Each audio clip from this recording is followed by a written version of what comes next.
पे बहुत बड़ा खुलासा हुआ है। जैश के आतंकी उमर मोहम्मद पर बड़ा खुलासा। आतंकी उमर मोहम्मद एक का शू बॉम्बर हो सकता है। जांच एजेंसियों को कार में एक शू मिला है। तो जैश के आतंकी उमर मोहम्मद पर बड़ा खुलासा सामने आया है। दिल्ली ब्लास्ट मामले से जुड़ी ये बड़ी खबर। जैश के आतंकी उमर मोहम्मद पर यह बड़ा खुलासा। आतंकी उमर मोहम्मद एक शू बॉम्बर हो सकता है। मुकेश मेरे सहयोगी जुड़ गए इस बड़ी खबर पर। मुकेश, और क्या जानकारी, क्या अपडेट? देखिए, बिल्कुल जो एनआईए है और दिल्ली पुलिस है इस पूरे मामले की जांच में लगी हुई है और हमें टॉप सोर्सेज से जानकारी मिली है कि जो आतंकी उमर मोहम्मद था, जो i-20 कार को चला रहा था, वो शू बॉम्बर हो सकता है। क्योंकि जो i-20 गाड़ी है, गाड़ी की ड्राइविंग सीट के नीचे से पुलिस ने एक जूता बरामद किया है।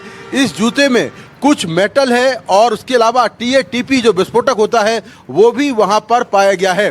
तो इससे ये साफ है, लगता है कि आतंकी शू बॉम्बर हो सकता है। शू बॉम्बर बेसिकली होता यह है कि जो जूता होता है उसमें एक बेल्ट लगानी होती है और बेल्ट के साथ कुछ विस्फोटक वहां पर होते हैं और पूरे बॉम्ब का जो कंट्रोल होता है, जो रिमोट कंट्रोल होता है, वो जूते के अंदर होता है। जैसे ही जूते को आप दबाएंगे तुरंत ब्लास्ट हो जाएगा। तो अभी तक की जांच के हिसाब से ऐसा लगता है कि जो उमर मोहम्मद है वो शू बॉम्बर हो सकता है और इसको लेकर लगातार जांच चल रही है। वहीं जांच में ये बात भी सामने आई है कि गाड़ी के अंदर TATP जो विस्फोटक था उसके सैंपल्स भी मिले हैं और जांच में ये मालूम चला है कि आतंकियों ने TATP बड़ी मात्रा में स्टोर करके रखा हुआ था जैसे मोहम्मद के मॉड्यूल में। आप बने रहिए। महत्वपूर्ण जानकारी दर्शकों को आप बता रहे हैं शू बॉम्बिंग के बारे में, लेकिन इस बीच एक और दिल्ली धमाके से जुड़ी बड़ी खबर है। डॉक्टर शाहीन के थे कई codeword, madam surgeon, madam X, madam ji code word,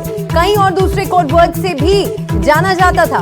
बारूद के लिए दवाई था कोडवर्ड, ऑपरेशन हमले के लिए हो सकता है कोडवर्ड। तो कई बड़े खुलासे अब तक की जांच में सामने आ रहे हैं और डॉक्टर शाहीन को लेकर ये बड़ी खबर सामने आई है। कई कोडवर्ड्स थे इनके, madam surgeon, madam X, madam ji codeword का इस्तेमाल किया जाता था। कई और दूसरे कोडवर्ड्स भी थे जिनसे जाना जाता था। बारूद के लिए दवाई था कोडवर्ड। मुकेश बने हुए लगातार हमारे साथ। मुकेश, शाहीन को लेकर भी बड़ी जानकारी और बड़ा खुलासा सामने आया है। कई कोडवर्ड्स का इस्तेमाल किया जाता था।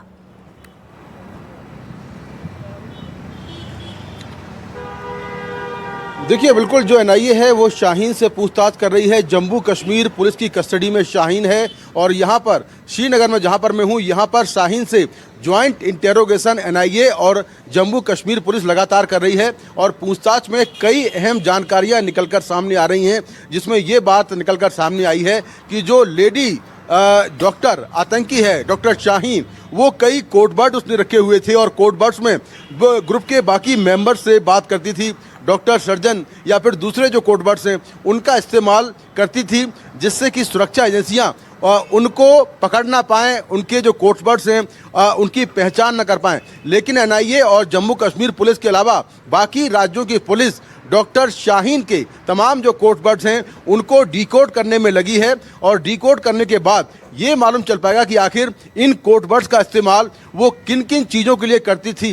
क्या वो बाकी जो ग्रुप के मेंबर्स हैं उनको कोडवर्ड्स के नामों से पुकारती थी?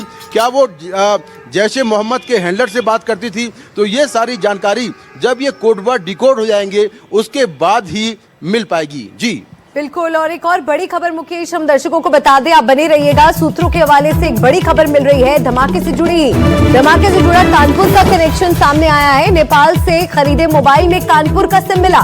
धमाके से पहले उमर के संपर्क में कई डॉक्टर्स बताए जा रहे हैं। संपर्क में थे डॉक्टर परवेज, डॉक्टर आरिफ और डॉक्टर फारूक। तो दिल्ली धमाके से जुड़ी बहुत बड़ी खबर और कानपुर तक देखिए तार जुड़ गए हैं। धमाके से जुड़ा कानपुर का कनेक्शन सामने आया है। नेपाल से खरीदे मोबाइल में कानपुर का सिम मिला है। धमाके पर यह बड़ी खबर है। कानपुर का कनेक्शन भी अब सामने आया है। नेपाल से खरीदे मोबाइल में कानपुर का सिम मिला और धमाके से पहले उमर के संपर्क में कई डॉक्टर्स थे।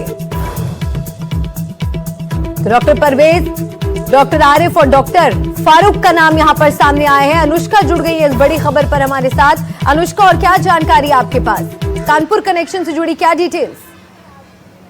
बिल्कुल बिल्कुल मल्लिका, जिस हिसाब से हम देख रहे हैं इस पूरे जो ब्लास्ट हुई है उसको लेकर के कानपुर का जो कनेक्शन है वो निकलता देखा जा रहा है। शाहीन का जो भाई है परवेज, वो भी इसमें कहीं ना कहीं इन्वॉल्व था। परवेज, आरिफ और फारूक तीनों ही ब्लास्ट होने से 1 घंटे पहले तक उमर के साथ बातचीत जो है वो कर रहे थे। साथ ही साथ शाहीन जो है वो अक्टूबर के महीने में कानपुर में देखी गई थी। नेपाल से 7 सेकेंड हैंड फोन लिए गए थे, 17 सिम कार्ड्स लिए गए थे, जिसमें से 7 सिम कार्ड कानपुर से लिए गए थे। कानपुर के बीकनगंज से जो पुलिस सूत्र हैं उनको बताया जा रहा है कि कानपुर के बीकनगंज से ये जो 7 सिम कार्ड्स हैं वो लिए गए हैं। जो घटना का ब्लूप्रिंट है वो 2 अक्टूबर से लेकर 28 अक्टूबर के बीच में बनाया गया। इस बीच शाहीन काफी लोगों के संपर्क में रही थी। साथ ही साथ ऑपरेशन हमदर्द, जो कि बताया जा रहा है कि जो जैश ए मोहब्बत है उसका वुमेन विंग है, उसमें लोगों को रिक्रूट करने के लिए भी कहीं ना कहीं इस्तेमाल कर रही थी।